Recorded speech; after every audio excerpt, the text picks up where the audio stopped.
बिस्मिल्लाहिर्रहमानिर्रहीम। Welcome to chemistry with Kamran Chaudhry. जेता तुसी इस चैनल ते नवे हो तो चैनल को सब्सक्राइब ज़रूर कर दीजिएगा। वीडियो पसंद आए तो लाइक शेयर एंड कमेंट ज़रूर कीजिएगा।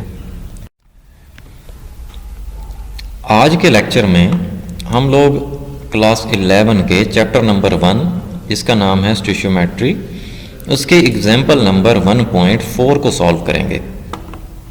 अब वो लोग जो कि ये लेक्चर पहला देख रहे हैं इस चैप्टर का, तो उनको तो मैं यही रिकमेंड करूँगा कि सबसे पहले आप लोग इस चैप्टर के प्रीवियस लेक्चर ज़रूर देख लें। उसके लिए आपको क्या करना पड़ेगा, आप चैनल पे जाएं, वहाँ पे प्लेलिस्ट मौजूद है federal board chemistry class 11 chapter number 1 स्टिशियोमेट्री की। वहाँ पे आपको तमाम के तमाम प्रीवियस लेक्चर्स मिल जाएंगे इस चैप्टर के। ठीक हो गया जी। तो सबसे पहले हम लोग चलते हैं स्टेटमेंट की तरफ कि एग्जाम्पल नंबर 1.4 की स्टेटमेंट क्या है। तो एग्जाम्पल 1.4 में 20 gram of H2SO4 on dissolving in water ionises completely. 20 gram है आपके पास H2SO4 का मैस, आपने उसको वाटर में डिजॉल्व करवाया और वो आयोनाइज हो गया कंप्लीटली, मीन्स के आयंस में टूट गया। ठीक है, फिर आपने करना क्या है, वो 20 ग्राम H2SO4 जो कि वाटर में डिजॉल्व करवाने के बाद आयोनाइज हो गया, उसके आपने नंबर ऑफ मॉलिक्यूल्स कैलकुलेट करने हैं।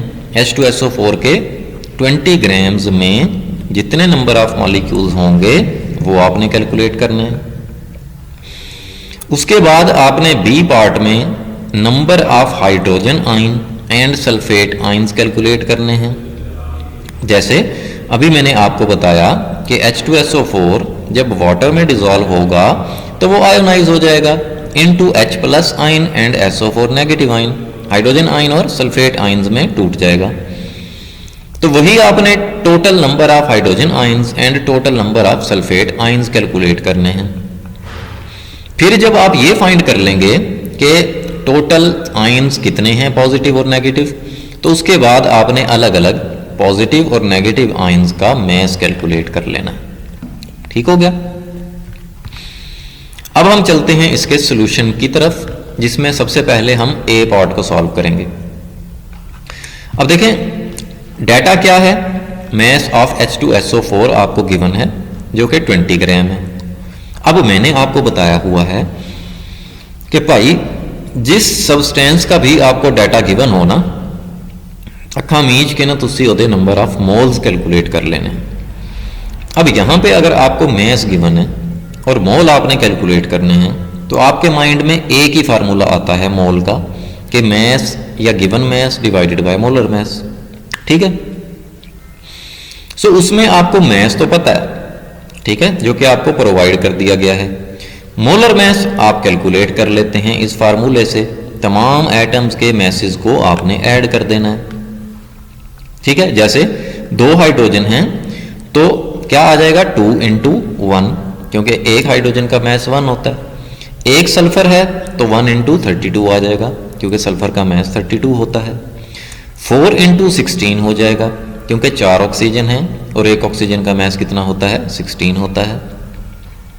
तमाम एटम्स के मैसेज को आपने ऐड कर लिया, आंसर कितना आया 98 ग्राम्स पर मोल, मीन्स के एक मोल का जो मैस होगा H2SO4 के वो कितना होगा 98 ग्राम्स होगा। ठीक है,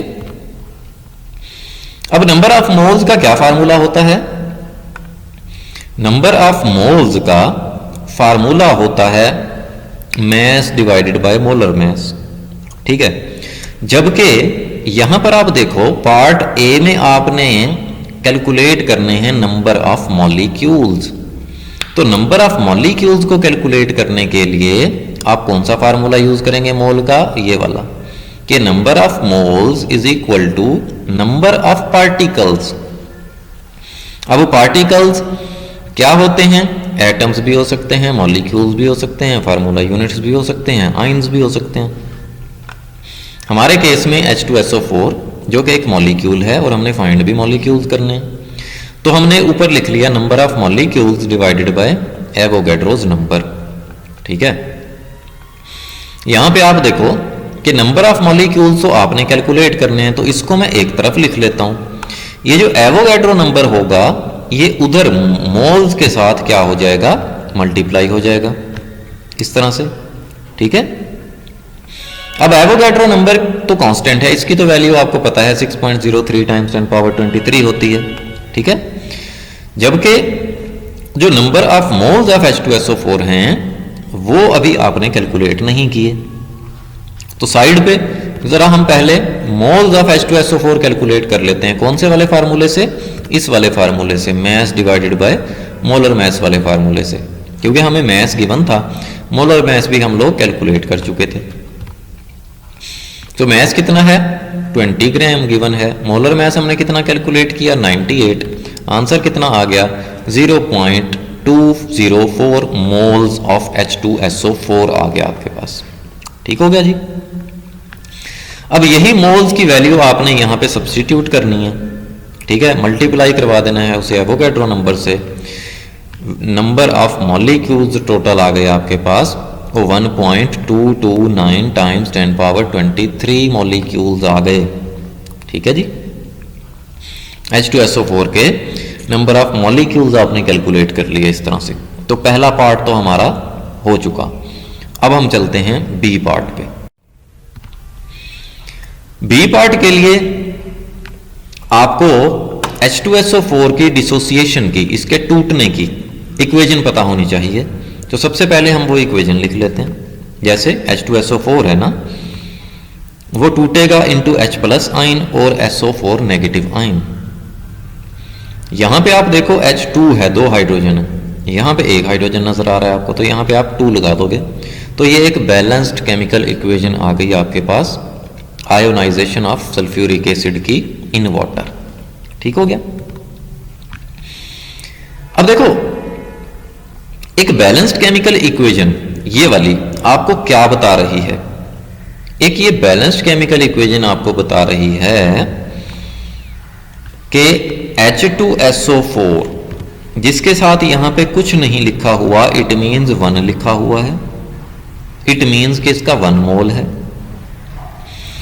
और हाइड्रोजन आयन के कितने मोल्स हैं 2 मोल्स, क्योंकि ये जो साथ कोफिशिएंट लिखा हुआ होता है ना, ये बेसिकली नंबर ऑफ मोल्स को रिप्रेजेंट कर रहा होता है, ठीक है। और सल्फेट आयन का भी 1 मोल है। या मैं इसको ऐसे कह सकता हूं कि H2SO4 का एक मॉलिक्यूल जब टूटता है तो 2 हाइड्रोजन आयन बनाता है और 1 सल्फेट आयन बनाता है। तो सबसे पहले हम लोग H2SO4 को कंपेयर कर लेते हैं हाइड्रोजन आयन के साथ। अब क्योंकि हाइड्रोजन आयन्स आपने कैलकुलेट करने हैं, total number of hydrogen ion, तो इसको हम लोग बाद में लिख लेंगे और H2SO4 को पहले लिख लेंगे इस तरह से, ठीक है। क्या बताया मैंने अभी आपको कि H2SO4 एक मॉलिक्यूल कितने हाइड्रोजन आयन प्रोड्यूस कर रहा है 2 हाइड्रोजन आयन। तो यहां पे मैं 1 लिख देता हूं H2SO4 के नीचे और हाइड्रोजन आयन के नीचे मैं 2 लिख देता हूं कि एक H2SO4 का मॉलिक्यूल 2 हाइड्रोजन आयन प्रोड्यूस कर रहा है। बट हमारे पास एक मॉलिक्यूल तो नहीं है H2SO4 का, हमारे पास कितने मॉलिक्यूल्स हैं 1.229 टाइम्स 10 पावर 23 मॉलिक्यूल्स हैं, जो कि अभी हमने कैलकुलेट किए, ठीक है, 20 ग्राम ऑफ H2SO4 के लिए। तो इसको 1.229 टाइम्स 10 पावर 23 को मैंने इधर भी मल्टीप्लाई करवा दिया 1 से और इधर भी मल्टीप्लाई करवा दिया। तो यहां पे जब ये 1 से मल्टीप्लाई होगा तो यही आंसर आ जाएगा 1.229 टाइम्स 10 पावर 23। यहां पर जब ये 2 से मल्टीप्लाई होगा तो 2.456 times 10 power 23 ions of hydrogen, ठीक हो गया। मींस के इतने molecules of H2SO4 hydrogen ions कितने प्रोड्यूस करेंगे 2.456 टाइम्स 10 पावर 23। तो ये हाइड्रोजन आयन आपने कैलकुलेट कर लिए टोटल। सिमिलरली हम लोग कैलकुलेट करेंगे सल्फेट आयन, उसके लिए भी हम लोग H2SO4 को पहले लिख लेते हैं, सल्फेट आयन को बाद में लिख लेते हैं। इक्वेशन आपको ये बता रही है कि एक molecule of H2SO4 sulphate ions कितने प्रोड्यूस कर रहा है, एक ही प्रोड्यूस कर रहा है, ठीक है। मींस के जितना ये खुद है उतने ही सल्फेट के आयंस प्रोड्यूस कर रहा है। अगर यहाँ पे 1 मॉलिक्यूल ना हो H2SO4 का, बल्कि कितने मॉलिक्यूल्स हों, 1.229 टाइम्स 10⁻23 मॉलिक्यूल्स हों, तो सल्फेट आयन भी तो इतने ही प्रोड्यूस होंगे। मीन्स के दोनों तरफ मैंने 1.229 टाइम्स 10⁻23 से मल्टीप्लाई करवा दिया। तो यहाँ पे आपको पता चला कि 1.229 times 10⁻23 molecules of H2SO4 1.229 times 10⁻23 ions of sulphate produce करेगा। ठीक हो गया जी। तो ये हमने पार्ट बी भी सॉल्व कर लिया, जिसमें हमने अलग अलग से number of H positive ions और number of sulphate ions calculate कर लिए। अब हमने इन आयंस का मैस कैलकुलेट करना है अलग अलग, ठीक है, पार्ट सी में। अब आप देखो नंबर ऑफ मोल्स, अभी हमने फार्मूला पढ़ा कि वो होता है number of particles divided by Avogadro number. अगर हम number of moles of hydrogen ions की बात कर रहे हैं तो ऊपर क्या आ जाएगा, number of hydrogen ions divided by Avogadro number. तो यहां पे हमने मैस कैलकुलेट करना है हाइड्रोजन आयन का। तो इस नंबर ऑफ मोल्स की जगह पे मैं यहां पे क्या लिख देता हूं, वो वाला फार्मूला जो कि आपने शुरू से ही आप पढ़ते आ रहे हैं छोटी क्लासेस से, कि mess divided by molar mass. तो वो इक्वल हो जाएगा number of hydrogen ions divided by Avogadro number. अब आप देखो कि ये मैस ऑफ हाइड्रोजन आयन आपने कैलकुलेट करना है, ठीक है। तो मैं इसको इधर ही रख लेता हूं, ये molar mass of hydrogen ion इधर जाकर मल्टीप्लाई हो जाएगा इस तरह से, ठीक है। अब आपके पास देखो तीनों वैल्यूज हैं। कैसे, नंबर ऑफ हाइड्रोजन आयंस आपने अभी कैलकुलेट किए 2.456 टाइम्स 10⁻23। एवोगैड्रो नंबर की वैल्यू आपको पता है 6.023 times 10⁻23। Molar mass of hydrogen ion कितना होगा, 1, क्योंकि हाइड्रोजन का मैस 1 होता है, ठीक है। अब हाइड्रोजन एटम हो या हाइड्रोजन आयन हो, मैस उसका 1 ही होगा, क्योंकि मैस का ताल्लुक नंबर ऑफ प्रोटॉन्स और न्यूट्रॉन्स से होता है जो कि न्यूक्लियस में मौजूद होते हैं, इलेक्ट्रॉन्स से नहीं होता, ठीक है। तो आप एक इलेक्ट्रॉन निकाल भी दें तो इसके मैस पे कोई फर्क नहीं पड़ेगा। ठीक हो गया। सो जी हमारे पास जो आंसर आ गया मैस ऑफ हाइड्रोजन आयंस का, वो आ गया 0.411 ग्राम्स, ठीक है।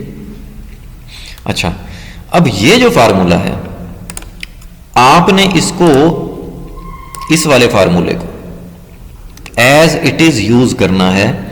जस्ट आपने रिप्लेस कर देना है हाइड्रोजन आयन को सल्फेट आयन से, SO4 नेगेटिव से, ठीक है, क्योंकि हमने उसका भी तो मैस कैलकुलेट करना है ना।